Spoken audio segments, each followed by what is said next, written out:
once again expressed my respect and my admiration for their commitment to the future and welfare of their families, including those who are still back home here in the Philippines.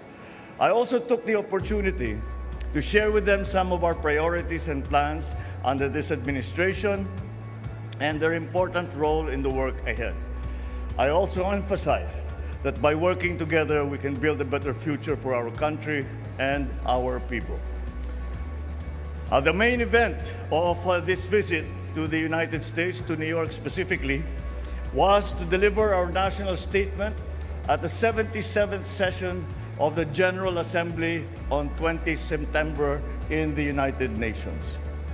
In my speech, I articulated the role we see for the Philippines working with the United States, the United Nations, in building a brighter future for our people and a safer and more just world for us all.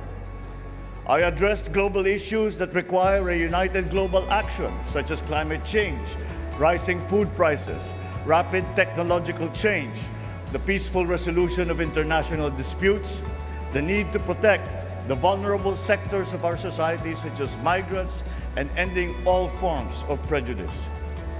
I also shared our experience in the BARM peace process, boosting agricultural productivity and promoting human rights to the UN Joint Program on Human Rights. And I reiterated the Philippines' belief in the primacy of the rule of law, as embodied by the UN Convention on the Law of the Sea, or UNCLOS. I also met with UN Secretary General Antonio Guterres, and we reaffirmed the necessary partnership between the Philippines and the United Nations. The Philippines is a founding member of the United Nations, and I intend to strengthen this tradition of Philippine engagement with the UN. I expressed interest in enhancing our role in UN peacekeeping operations, especially in the areas such as the Middle East, where we have a large concentration of OFWs. I also extended an invitation to the Secretary General to visit the Philippines in the near future.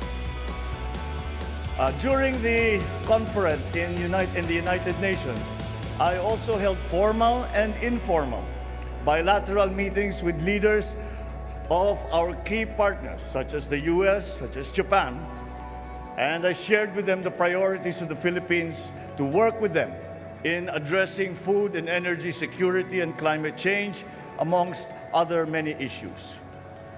Our discussions were very productive, and the members of the Cabinet will now work to operationalize the many areas of cooperations that we identified. I met also with a number of business leaders from different US companies during the week, and all of them committed to be a part of our development and economic growth. Together, we will be working on addressing some of our key economic challenges, particularly, once again, climate change, food security, energy security, to name but a few.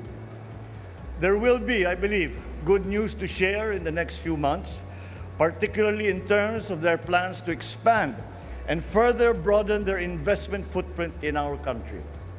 Our discussion with the US business community affirms the optimism with which international investors view the Philippines today. I also delivered a keynote address at the New York Stock Exchange and at the Philippine economic briefings, which drew institutional investors, senior corporate executives, fund managers, and entrepreneurs. At these meetings, I shared with them our vision for the future and how important it was to address the key challenges that continue to constrain the development of our economy.